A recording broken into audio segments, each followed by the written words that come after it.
northern part of India, presently in the region of Gorakhpur, Uttar Pradesh, there was a yogi. He was committed to one aspect of Shiva, which was called Alak Niranjan. Alak means that which is not perceivable, that we cannot see, hear, smell, taste. Niranjan means that which is colorless. That which is colorless, you can anyway not see, hear, smell, taste. The same thing, but Alak Niranjan, Shiva Shambhu, same thing He went from home to home because this was the nature of spiritual people. And the culture and the civilization was so friendly to spiritual seekers.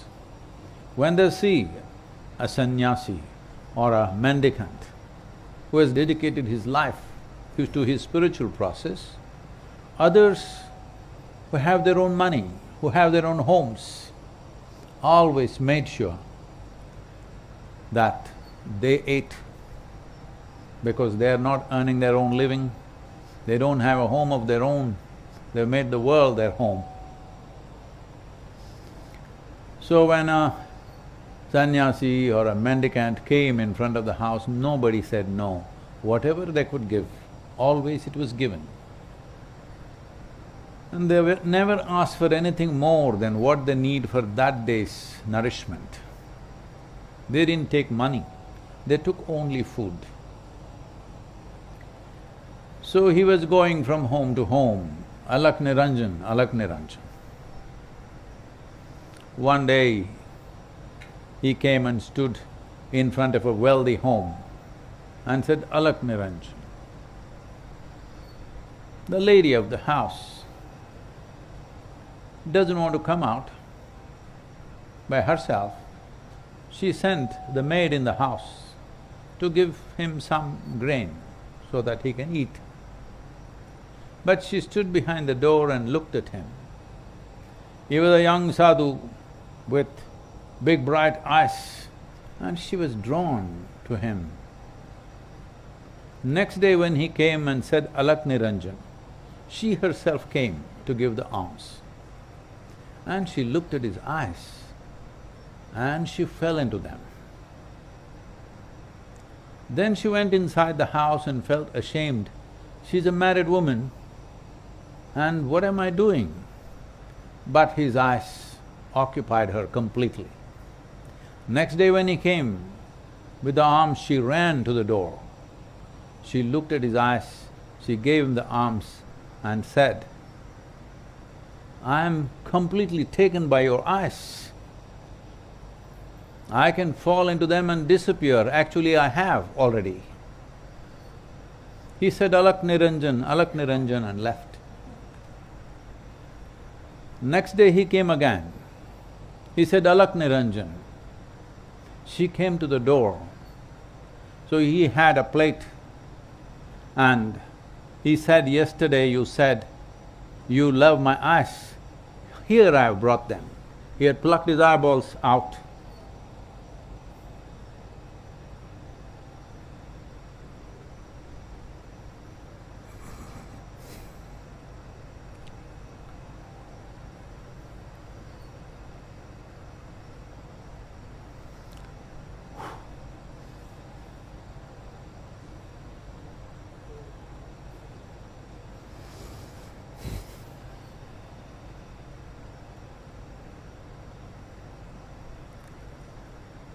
And placed it in her hands and said, Alak Niranjan, and walked away. He is willing to become blind so that her inner eyes open up.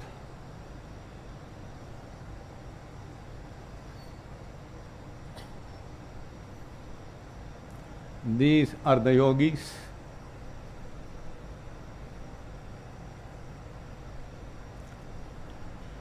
and mystic of the world. Ram, Alak Niranjan.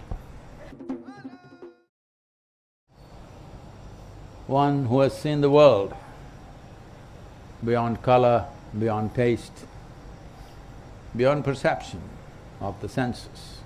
So in 21st century, this yogi would be considered an absolute idiot, that he pulled his eyeballs out. That's how life is. Well, there's a big question right now in many people's minds. And the doctor who treated me repeatedly asked me, Sadguru, why are you doing this? So,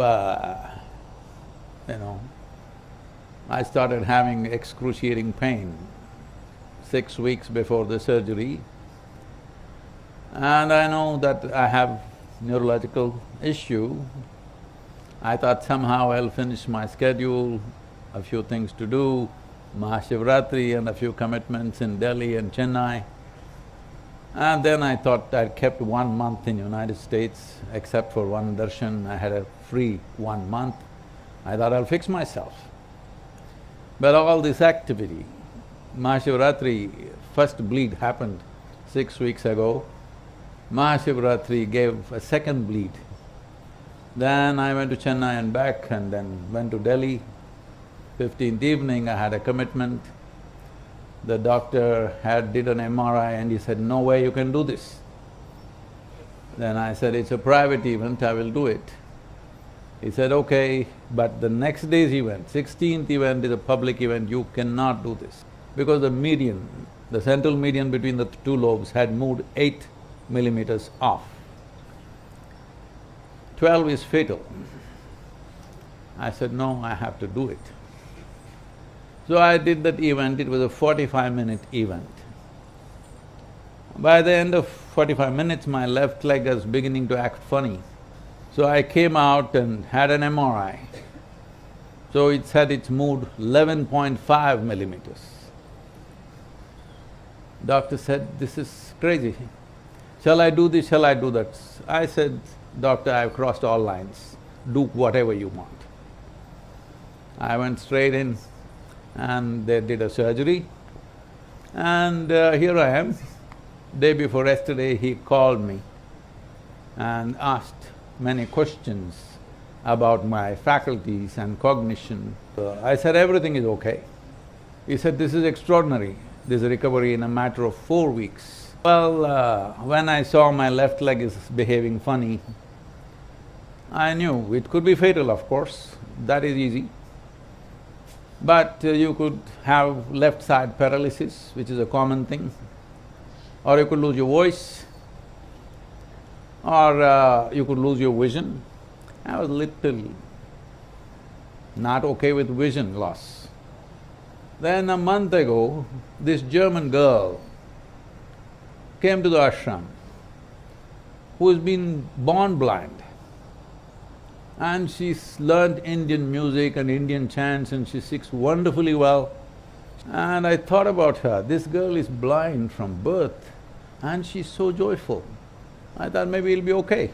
So, I want you to understand, we are this sort of people who throw away our lives for small things.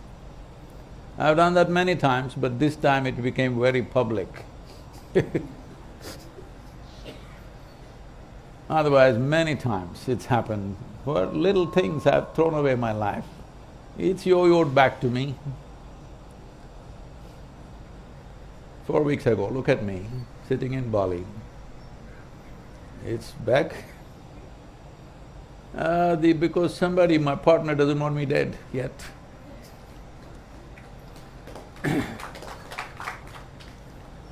But if you try to save yourself, you don't know the value of life.